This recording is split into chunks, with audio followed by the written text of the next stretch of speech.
Number 3, the builder, সপ্তাহ 27 থেকে 39, legal formation, operation ও HR.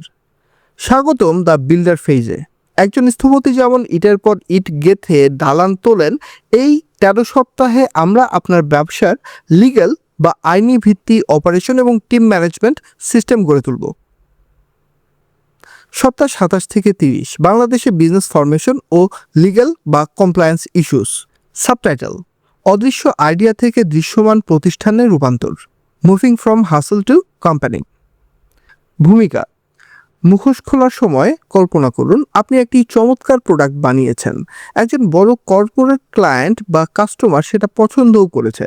তারা আপনাকে বলল, গ্রেট, আমাদের 200 পিস লাগবে। আগামীকালের মধ্যে আপনার কোম্পানির ব্যাংক ডিটেলস এবং ইনভয়েস পাঠিয়ে দিন, আমরা পেমেন্ট করে দিচ্ছি। ঠিক এই মুহূর্তে এসে 90% নতুন উদ্যোক্তার বুক কেঁপে ওঠে। কেন জানেন? কারণ তাদের কোনো কোম্পানি নেই, আছে শুধু একটা ব্যক্তিগত বিকাশ নাম্বার। তাদের কোনো অফিসিয়াল ইনভয়েস নেই, আছে শুধু মেসেঞ্জারের চ্যাট। ক্লায়েন্ট যখন শুনবে আপনার কোনো ট্রেড লাইসেন্স নেই বা পেমেন্ট নেওয়ার জন্য কোনো বিজনেস অ্যাকাউন্ট নেই, তখন সেই ডিলটি ভেস্তে যেতে সময় লাগবে মাত্র 10 সেকেন্ড। এই 4 সপ্তাহে আমরা আপনার ব্যবসার মেরুদণ্ড শক্ত করব। আমরা শিখব কিভাবে ভ্যাট ট্যাক্স বা লাইসেন্সের গোলকধাঁধায় না হারিয়ে স্মার্টলি কমপ্লায়েন্স মেইনটেইন করতে হয়। 1. Business structure. একলা চলো নাকি দল বাঁধা? বিয়ের আগে যেমন পাত্রপাত্রী নির্বাচন জরুরি, ব্যবসার রেজিস্ট্রেশনের আগে তার ধরন ঠিক করা জরুরি। ভুল স্ট্রাকচার মানে সারা বছর ভুল ট্যাক্স দেওয়া। বাংলাদেশে মূলত 3 ধরনের স্ট্রাকচার দেখা যায়। 1. সোল প্রোপ্রাইটরশিপ বা এক মালিকানা প্রতিষ্ঠান। শুরুর জন্য এটিই সেরা এবং সবচেয়ে সস্তা। আপনিই মালিক, আপনিই সব। সুবিধা: খরচ কম, মাত্র কয়েক হাজার টাকা। ঝামেলার বালাই নেই, লাভ লস সব আপনার ব্যক্তিগত ট্যাক্স ফাইলের সাথে অ্যাডজাস্ট হবে। সীমাবদ্ধতা: ব্যবসার সব ঋণের দায় আপনার ব্যক্তিগত। ব্যবসা দেউলিয়া হলে আপনার ব্যক্তিগত সম্পদও ঝুঁকিতে পড়বে। 2. 1% কোম্পানি, ওপিসি। আপনি যদি পার্টনার ছাড়া একা বড় কিছু করতে চান এবং লিমিটেড লায়াবিলিটি বা সীমিত দায় সুবিধা চান, তবে বাংলাদেশে এখন ওপিসি করা সম্ভব। তবে এর জন্য ন্যূনতম মূলধন হতে হবে 25 লাখ টাকা। Private limited. 3. Private limited. যদি ইনভেস্টর তোলার প্ল্যান থাকে বা সহ প্রতিষ্ঠাতা বা কো-ফাউন্ডার থাকে, তবে আরজেএসসি থেকে লিমিটেড কোম্পানি করাই বুদ্ধিমানের কাজ। এতে আপনার ব্যক্তিগত সম্পদ সুরক্ষিত থাকবে।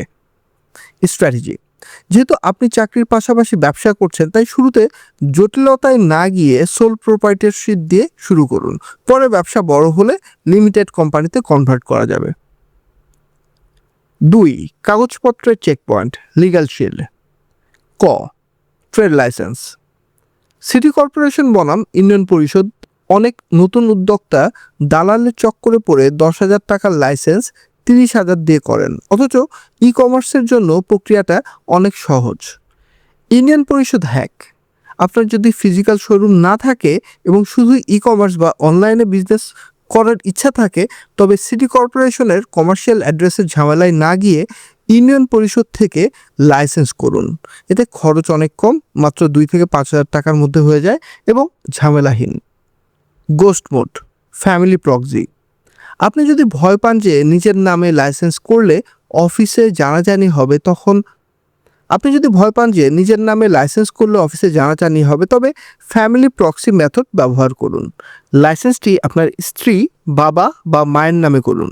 এতে লিগ্যাল ওনারশিপ তাদের থাকলেও কন্ট্রোল আপনার হাতেই থাকবে, আর অফিসেও আপনি নিরাপদ থাকবেন।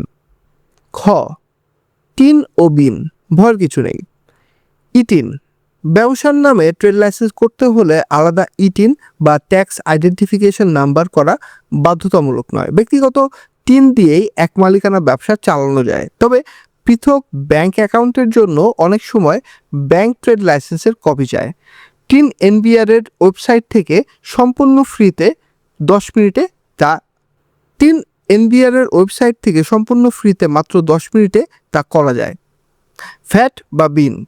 ভ্যাট রেজিস্ট্রেশন বা বিন, বিজনেস আইডেন্টিফিকেশন নাম্বার, এখনই বাধ্যতামূলক নয় যদি আপনার বার্ষিক টার্নওভার বিক্রয় 30 লাখ টাকার কম হয়।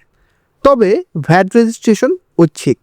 তবে ই-কমার্স বা অনলাইনের পণ্য বেচাকেনা করলে এবং নির্দিষ্ট কিছু সেবার ক্ষেত্রে বিল নেওয়া বাধ্যতামূলক হতে পারে। এটি অনলাইনে ফ্রিতে নেওয়া যায়। 3. ব্যাংক অ্যাকাউন্ট, টাকা আলাদা করুন। সেপারেশন রুল, বুক পকেটের টাকা আর ব্যবসার টাকা এক করবেন না। এটি নতুন উদ্যোক্তাদের সবচেয়ে বড় ভুল। ব্যবসার টাকা দিয়ে বাজারের ফর্দ মেলালে আপনি কখনোই জানবেন না ব্যবসা আসলে লাভ করছে নাকি লস। অ্যাকশন, ট্রেড লাইসেন্স হাতে পাওয়ার পর প্রথম কাজ হলো একটি কারেন্ট অ্যাকাউন্ট বা এসএমই অ্যাকাউন্ট খোলা। পার্সোনাল অ্যাকাউন্টে অতিরিক্ত লেনদেন হলে ব্যাংক প্রশ্ন করতে পারে, কিন্তু বিজনেস অ্যাকাউন্টে লেনদেনের কোনো সীমা নেই। পেমেন্ট গেটওয়ে, বিকাশ বা নগদের পার্সোনাল নম্বরে পেমেন্ট নেওয়া বন্ধ করুন। এতে লিমিট থাকে এবং কাস্টমার আপনাকে অপেশাদার মনে করতে পারে। ট্রেড লাইসেন্স দিয়ে বিকাশ, নগদ, মার্চেন্ট অ্যাকাউন্ট খুলুন অথবা পেমেন্ট গেটওয়ে যেমন আমার পে, এসএসএল কমার্স ইন্টিগ্রেট করুন। এতে কাস্টমার ভিসা বা ক্রেডিট কার্ড দিয়েও পেমেন্ট করতে পারবে, যা আপনার সেলস বাড়াবে। সপ্তাহ 31 থেকে 34, অপারেশন ও সাপ্লাই চেইন, অদৃশ্য মেশিন, লজিস্টিক্স ও ইনভেন্টরি অটোমেশন। সাবটাইটেল, নিজেকে রিপ্লেস করা যাতে আপনি অফিসে থাকলেও ব্যবসা চলতে থাকে। স্বাগতম অটোমেশনের জগতে। এই অধ্যায়ে আমরা শিখব কিভাবে আপনি উপস্থিত না থেকেও আপনার ব্যবসাকে ঘড়ির কাঁটার মতো সচল রাখবেন। 1. ভূমিকা, দ্য মিড ডে ক্রাইসিস।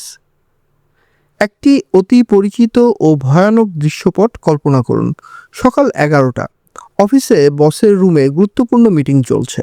ঠিক এই সময় আপনার পকেটের ফোনটা ভাইব্রেট করে উঠল। আপনি লুকিয়ে ফোন ধরতেই ওপাশ থেকে ডেলিভারি ম্যানের চিৎকার, ভাই পার্সেল নিতে আসছি, আপনি কই?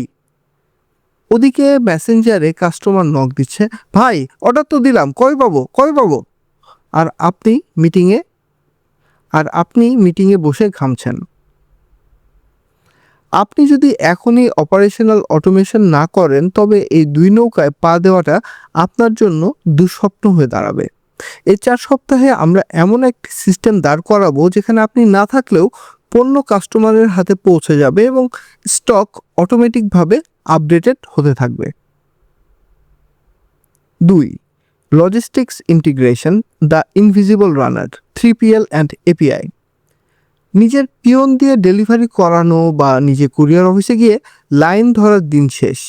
স্মার্ট সিইওরা ব্যবহার করেন 3PL বা থার্ড পার্টি লজিস্টিক্স এবং API, অ্যাপ্লিকেশন প্রোগ্রামিং ইন্টারফেস প্রযুক্তি। ক. API, কানেকশন ও অটোমেশন। পাঠাও, রেডেক্স বা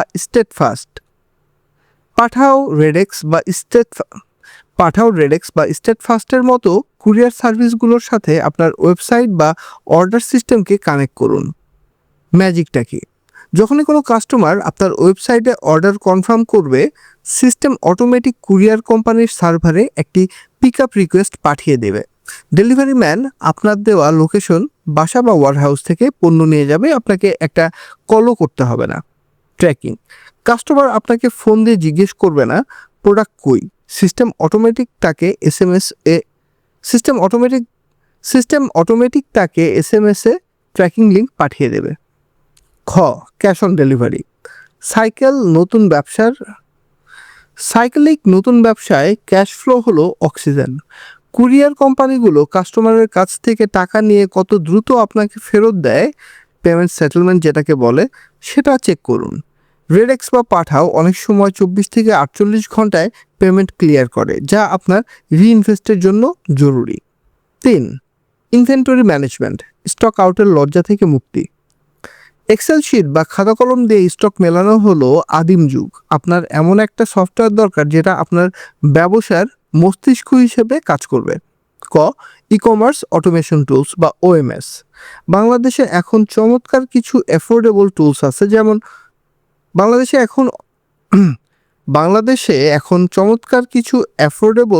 আছে, যেমন যেমন বিজমেশন বা রিটেলার্স পজ, এগুলো আপনার ফেসবুক পেজ, ওয়েবসাইট এবং ফিজিক্যাল স্টক সব কিছুর সাথে কানেক্টেড থাকবে। কেন লাগবে? আপনি ম্যানুয়ালি স্টক চেক করবেন না। একটা প্রোডাক্ট বিক্রি হলে অটোমেটিক সব জায়গা থেকে ইনভেন্টরি কমে যাবে।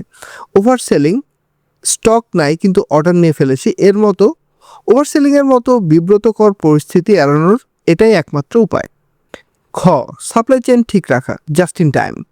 আপনার ড্রয়িং রুমকে গোডাউন বানানোর দরকার নেই। আপনার সাপ্লাই চেইন এমনভাবে সাজান যাতে স্টক শেষ হওয়ার আগেই অ্যালার্ট পান। রিঅর্ডার পয়েন্ট, সফটওয়্যারে সেট করে রাখুন স্টক যখন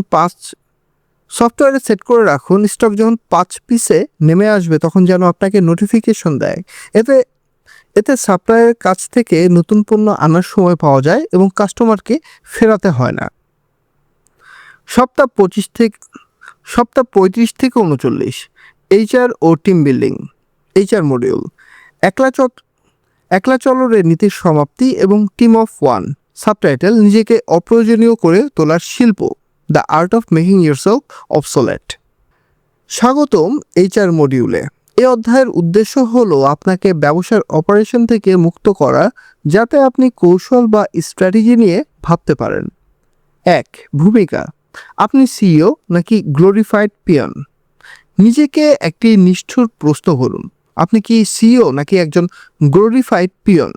যদি এমন হয় যে আপনি একদিন অসুস্থ থাকলে আপনার বিজনেস বন্ধ থাকে, তবে আপনার কোনো বিজনেস নেই, আসলে আছে কেবল একটি চাকরি।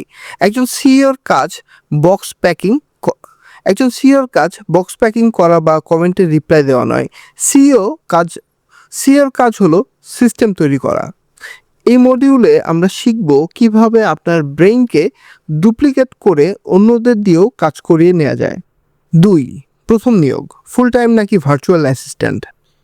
বেশিরভাগ নতুন উদ্যোক্তা ইগো বা অলসতা থেকে প্রথমে ফুল টাইম এমপ্লয়ি বা অফিস পিয়ন নিয়োগ দেন।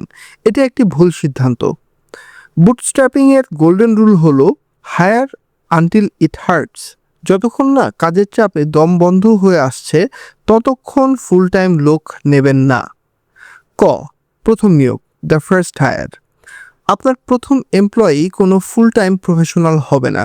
তিনি হবেন একজন ভার্চুয়াল অ্যাসিস্ট্যান্ট বা ভিএ বা ইউনিভার্সিটি স্টুডেন্ট।